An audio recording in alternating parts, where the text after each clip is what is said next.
Wesh la famille, j'espère que vous allez bien. On se capte les gars pour une nouvelle une vidéo de malade les gars. Vraiment vous allez voir, on va parler de grosses théories. Vous allez péter un câble car je vais vous dire ce que j'ai trouvé. Et aussi ce que des membres de la communauté Fortnite ont trouvé. Vous allez voir, ils ont trouvé une dinguerie. Pour moi c'est la plus grosse révélation depuis très longtemps les gars. Mais avant toute chose, je dois vous présenter un PC de malade les gars. Donc je vous présente les gars le PC portable de MSI, le Delta 15.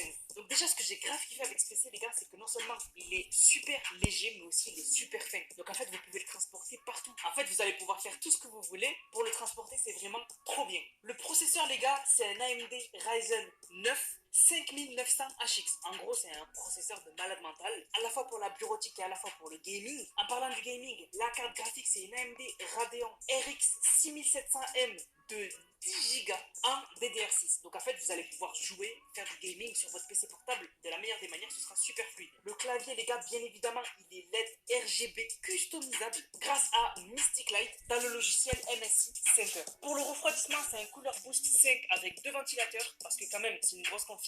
Donc du coup, pour des meilleures performances, il ne faut pas trop que ça chauffe. Donc les ventilateurs sont là pour ça. Il y a la technologie AMD Smart Access Memo. Donc en gros, le transfert entre le processeur et la carte graphique, il se fera beaucoup plus rapidement, donc plus de fluidité. Je vous ai dit tout à l'heure, c'est un PC portable que vous allez pouvoir amener partout facilement. Et quand vous allez un peu partout, c'est la Wi-Fi qui va vous sauver la vie. Et bien là, dans ce PC, il y a la Wi-Fi 6E. Donc c'est 3 fois plus rapide que la norme Wi-Fi 5. C'est trop bien. Donc vous aurez en fait vraiment une connexion super stable. C'est super important dans le gaming. Vous avez à l'intérieur le logiciel MSI Center 2021. Donc là, vous pourrez mettre le mode gaming 2.0. Vous pourrez tout paramétrer de votre PC. Et le son aussi dans le gaming, c'est super important. Si vous n'avez pas de casque, ben en fait, vous avez la technologie Naimic 3 pour un son spatialisé. Donc pour le gaming, encore une fois, c'est super bien. Au moins, vous aurez un son vraiment bon. Savoir où à peu près les ennemis ils sont. Mais c'est pas fini, les gars. Je dois vous montrer aussi un autre truc. Regardez cet écran de malade. Donc c'est l'écran Optix de MSI. Donc il fait 32 pouces. C'est énorme. C'est un WQHD avec une dalle IPS. Donc en fait, la qualité est juste abusée. Le taux de rafraîchissement, donc en gros, les FPS, c'est 175 Hz. Donc vous pourrez aller jusqu'à 175 FPS. C'est trop bien. Le temps de réponse, il est de 1 milliseconde. Donc 0 latence. Il a aussi la technologie Quantum Dot. En gros, c'est une couche de cristaux qui réagit à la lumière pour des couleurs vraiment intenses et donc une qualité d'image incroyable. Et surtout à l'intérieur, il y a le NVIDIA G-Sync Ultimate. Donc en gros, ça évite les ralentissements, les saccades, etc. Donc vraiment, ça aussi, c'est un écran de malade. Tous les liens sont en description et commentaires épinglés, les gars. N'hésitez pas à check. C'est des produits de fou furieux. Sans plus tarder, les gars, on va passer à la vidéo. J'espère que ça va vous faire plaisir. Donc tout d'abord les gars, on va parler de Colombo. Vous avez été beaucoup Ah, les à me parler en fait Colombo. et ça j'étais déjà au courant. Quand je vous ai fait la vidéo du résumé de la mise à jour, en fait vous avez été beaucoup à me dire Anas, t'as oublié que dans la mise à jour, il y a un nouveau défi secret. Et oui, je le sais les gars. En fait, comme vous le savez, les Colombo ils sont en train d'hiberner du côté enneigé de la carte. Et en fait, il y avait un défi secret, c'est que si vous les visitez en game, vous validiez un nouveau style de défi, c'est des défis secrets qui n'apparaissent pas, c'est que quand vous le faites qu'ils apparaissent. Et donc du coup, il y a eu un nouveau défi secret en lien avec les Colombo. Cette fois-ci, c'est avec les Clombés. Oui, les Clombés sont de retour, ça c'était trop cool, ça permet d'avoir du stuff sur la carte rapidement, facilement. Et surtout des fois quand vous êtes vraiment dans la merde, ça vous êtes grave. Et donc du coup, si vous ramassez plusieurs Clombos, en fait vous avez un défi secret qui est validé. Je le savais, je vous l'ai pas dit parce que je trouvais pas ça pertinent. Et c'était mieux de vous le faire découvrir. Mais du coup maintenant vous le savez et maintenant je vous montre que je le sais. Maintenant les gars, il y a un mec, il a fait une théorie de malade. C'est pas moi, ça vient pas de moi, je vous le dis la vérité. Je vous dis tout le temps quand ça vient pas de moi, là ça vient pas de moi. Ça vient de 788 PIE sur Reddit. Il a trouvé Ouais. le mec, mais il a trouvé une dinguerie. En fait, il a essayé de deviner ce qui va se passer à la fin de cette saison, l'événement. Et ce qu'il a trouvé, je trouve ça hallucinant. Donc en fait, il a dit que du coup, on va avoir le paradigme qui va revenir sur la carte. C'est logique avec les défis qu'on a eu récemment, par exemple l'onirisme qui nous demande en fait de récupérer un signal du paradigme avec un petit satellite. On a par exemple l'onirisme récemment qui nous demandait de récupérer un signal envoyé par le paradigme, donc des plans que du coup on a reçus avec un petit satellite dans une cabane. Récemment aussi, on a l'onirisme qui nous a demandé de poser un dispositif pour communiquer directement avec le paradigme. Donc le paradigme, c'est sûr qu'elle va revenir. En plus, l'onirisme veut se battre avec elle. Donc du coup, il a dit que le paradigme va revenir et on la verra dans le ciel. Soit elle viendra avec un météore, soit elle viendra avec le méca. Et donc du coup, il a dit qu'en fait on verrait une sorte de comète dans le ciel, comme à l'époque la comète, la première comète les gars. Donc du coup ça serait vraiment stylé. Et c'est vrai que Fortnite ils n'ont pas souvent fait ça. Les seules choses qu'on voyait de plus en plus arriver sur Fortnite, c'était la comète en chapitre 1 et c'était Galactus qui au fur et à mesure devenait beaucoup plus gros dans le ciel. Donc là, il a dit il se passera à peu près la même chose d'après lui, c'est une théorie. Donc on verra la comète ou le méca du paradigme arriver petit à petit sur la carte. Donc il deviendra de plus en plus gros. La cave de Cactus, les gars, elle sera modifiée. Et ça, c'est confirmé parce que moi, j'en ai parlé avec Apex. Je lui ai dit, est-ce que la cave de Cactus, donc pour ceux qui savent pas c'est quoi, en gros, on a le squelette de Cactus qui a été fouillé sur la carte. Et en fait, il va y avoir des galeries souterraines sous le cadavre de Cactus. Donc bientôt, à Apex, c'est quand il m'a dit vers la fin de la saison. Donc ça confirme sa théorie. Donc du coup, il pense qu'il va y avoir la cave de Cactus et que du coup, on va découvrir le monstre, un monstre à cet endroit-là et que du coup, le monstre va se libérer. Ce sera un nouveau monstre. Et pourquoi on pense qu'il va y avoir un nouveau monstre et qu'il y aura un nouveau combat avec un gros monstre? C'est parce qu'en fait, les gars, il a découvert un truc que personne n'a capté. Il a eu une intelligence, les gars, de malade mental, je pèse mes mots. Récemment, on a fait un défi avec Pili, avec la banane. C'était John Jones qui nous donnait le défi. Et en fait, on n'a pas capté l'importance de ce défi. Je vous laisse écouter et on en parle. C'est mon pote, banane. Ouais, la banane géante là, qui dit jamais rien et qui s'abîme facilement. En fait, il a bu un smoothie par accident, ce qui est pas très conseillé pour les bananes. Et ça lui a donné une vision.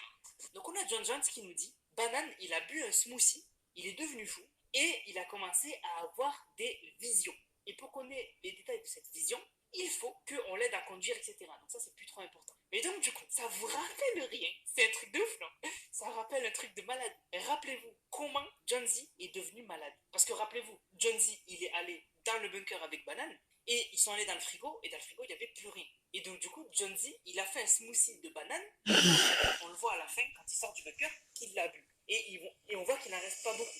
Donc en fait, c'est ça, je pense, qui a rendu fou John Z du bunker. Parce que là, John Jones, il nous dit, banane, il a bu un smoothie, il est devenu fou, il est devenu malade, etc. On imagine que c'est exactement ce qui s'est passé avec John. C'est-à-dire que il est rentré dans le bunker, il a bu le smoothie de banane et il est devenu cinglé. Et il a eu des visions.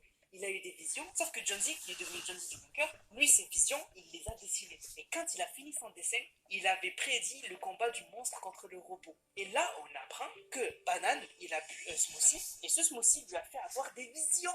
C'est pareil, c'est pareil. Ouais. Donc en fait, la vision qu'a eu Banane, c'est la vision du futur de Fortnite. Et donc du coup, Banane a sûrement eu le même style de vision qu'a eu John Z du bunker. Donc, du coup, il a eu la vision sûrement d'un monstre qui va arriver sur la carte. Et surtout, à la fin du défi, John Jones dit ça. Banane vous dit merci. Il dit aussi, la prophétie se réalisera bientôt. Bah, ça a plutôt l'air d'une bonne nouvelle, non? Donc en fait, Banane dit que la prophétie se réalisera bientôt. Elle se réalisera bientôt, les gars. Donc ça veut dire que clairement, bientôt, il va se passer un truc en lien avec John Z du bunker, donc en lien avec le combat du monstre contre le robot. Donc, et on sait que bientôt il y aura un délire avec le cadavre de Cactus. Donc sûrement qu'on aura un monstre qui va arriver. Et d'après, du coup, ce mec-là, le monstre va être incontrôlable. Et donc, du coup, Lio et les 7 vont devoir arrêter la guerre et se mettre ensemble, donc collaborer, pour justement combattre le robot. Malheureusement, ils vont perdre. Ils vont perdre contre le monstre. Et c'est à ce moment-là que le paradigme va arriver du ciel et du coup va combattre le monstre pour finalement le vaincre. Donc du coup, c'est comme ça que le paradigme va se réconcilier avec les 7 et que du coup, tout finira bien normalement. Mais le monstre, d'après lui, aura fracturé un bout du point zéro. Et ce bout de point zéro va être téléporté dans plusieurs réalités. Et c'est dans ces réalités-là qu'on va aller dans les comics qui arrivent bientôt. Parce que d'après les comics, l'histoire en gros, ce sera que, en fait, les 7 vont essayer de récupérer un morceau de point zéro. Et comment ce sera cassé le morceau de point zéro? Possiblement à cause du monstre qui aura cassé le point zéro. Donc vraiment, c'est incroyable, les gars. Franchement, c'est incroyable. Sa théorie est juste oufissime. Et vraiment, le délire du smoothie, il a eu une intelligence de malade. Le problème avec cette théorie, les gars, c'est qu'elle aborde pas le sujet des machines de l'apocalypse. Et c'est ça dont on va parler dès maintenant. Les gars, des énormes choses vont se passer à Loot Lake. Ça va être une dinguerie. J'avais raison en fait. Tout ce que je vous ai dit, j'avais raison. D'ailleurs, là, regardez, j'étais en train de jouer sur le PC que je vous ai présenté tout à l'heure à Fortnite. J'étais sur Loot Lake. J'étais en train de peaufiner la théorie que je vais vous dire maintenant. Donc, vraiment, ce PC, il est juste incroyable. Je vous rappelle que les liens sont en description et commentaire épinglé. Mais du coup, j'étais en train de peaufiner ma théorie à Loot Lake. Vous allez voir que c'est une dinguerie. Loot Lake, les gars, je vous le confirme, ce sera l'endroit où on aura l'événement. Je vous l'ai déjà dit et je vais le répéter. En fait, actuellement, la map, elle ressemble à ça. Et en fait, vous le savez, il y a des zones sur la carte qui montrent quelles zones appartiennent à... Les zones bleues appartiennent à la résistance, donc à nous, et les zones rouges appartiennent à l'IO. Les zones rouges sont devenues de plus en plus petites, et du coup, ça va continuer à devenir de plus en plus petit, et je vous ai déjà montré. Et à la fin, on aura juste cette petite zone rouge sur la carte qui sera l'endroit où seront l'Institut onirique. Donc il leur restera juste Covert Cavern et Loot Lake. Donc de Covert Cavern jusqu'à Loot Lake. Donc du coup, l'Institut onirique sera encerclé. Mais c'est pas pour rien que l'Institut onirique vont garder Loot Lake. Comme vous le savez, on est sur la map chapitre 1. Je vais pas rentrer dans les détails, mais en gros, ce qui prouve qu'on est sur la map chapitre 1, c'est qu'en gros, on a par exemple le squelette de Cactus qui est toujours au même endroit depuis le chapitre 1. On a le bras du robot qui est toujours au même endroit depuis que le bras a été arraché du robot par le monstre. On a aussi la famille de Pierre qui est de retour, donc on est bien évidemment sur le chapitre 1. On a aussi Tilted qui est au même endroit, etc. À part Shifty Shaft, mais Shifty Shaft c'était plus une question de mise en place de la map. Sinon après, on est exactement sur la map chapitre 1. Et donc du coup, Loot Lake c'est super important parce qu'en dessous de Loot Lake, on a le Vault. Le Vault, c'est en gros la porte qui protège le point 0. Donc en gros, en dessous, on a le point 0. Et donc du coup, vous voyez où je vais en venir. L'institution onirique garde Loot Lake parce qu'à l'intérieur, il y a le point 0. C'est le truc le plus important de la carte de Fortnite. Ils s'en foutent de contrôler toute la carte, même si ça serait mieux. Le plus important, c'est de garder Loot Lake. Et Hypex, les gars, il a confirmé ma théorie. Puisque lui aussi a dit que, en fait, si on regarde bien, on voit que la dernière zone où il y aura l'IO, ce sera Loot Lake. Et il a dit que sûrement, du coup, les dernières choses de la saison vont se passer là-bas. Et du coup, on sait que l'Institution onirique ont plusieurs machines de l'apocalypse. La même machine qu'avait utilisé Midas, sauf que l'Institution onirique doivent en avoir une quand même meilleure ou plusieurs meilleures. Mais du coup, ils ont des machines de l'apocalypse. Et rappelez-vous, la machine de l'apocalypse de Midas, elle partait d'où? Elle partait du centre de la carte. Sauf que c'était pas Loot Lake, puisque c'était un chapitre 2. Sauf que là, ce sera une machine de l'apocalypse, non pas alimentée petit à petit comme Midas l'a fait avec l'énergie de la tempête, de ce qu'on sait, ce sera pas du tout ça. Ce sera en fait une machine de l'apocalypse alimentée directement grâce au point 0.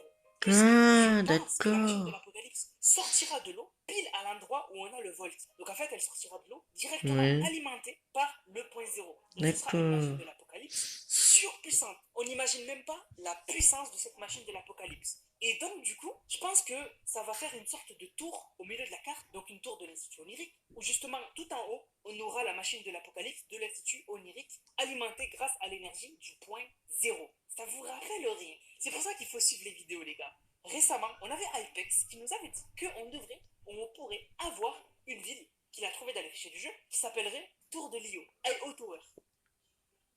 C'est exactement ça. Je pense que les institutions oniriques vont faire un énorme QG au milieu de la carte, donc une tour au milieu de la carte, ce sera la tour de Lio, donc IO Tower, et que du coup, ce sera en fait la tour où tout en haut, il y aura la machine de l'apocalypse alimentée par le point 0. Et du coup, on aura un nouvel endroit juste incroyable à Loot Lake, où là carrément on aura vraiment les institutions oniriques qui auront leur base au milieu de la carte, alimentée directement par l'énergie du point 0, et donc du coup, on aura le point 0 vraiment dans des gros problèmes. Après, sinon, par rapport à l'événement de fin de saison, je vois pas trop ce qui pourrait se passer, vraiment. Je pense qu'il y aura un événement, oui, je pense que cette saison, il y aura un événement de fin de saison, mais par contre, je pense que ce sera un événement de transition, un peu comme on avait eu avec l'événement de Midas, où en fait l'événement avait juste servi à non seulement nous faire découvrir qu'il y avait un bureau qui contrôle Fortnite, mais aussi à faire que la map est inondée. Donc je pense que bientôt il y aura un truc similaire cette saison, où en fait on aura une incidence dans l'événement qui fera qu'en saison 3, on aura en fait quelque chose en lien avec le point 0, en lien avec l'IO qui sera toujours là et qu'on devra protéger ou combattre. Donc moi je pense que ce sera ça,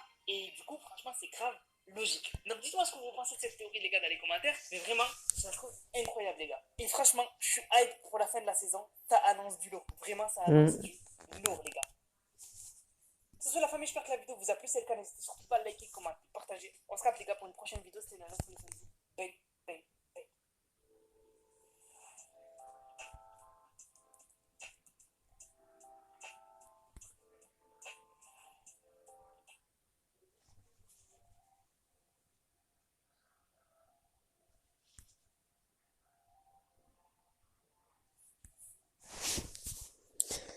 Voilà, c'est déjà la fin de cette vidéo. J'espère que vous aura plu. N'hésite pas à t'abonner, mettre la cloche des notifications, c'est super très important pour savoir toutes les prochaines vidéos qui vont arriver. Et n'hésitez pas à liker. Voilà, ciao tout le monde.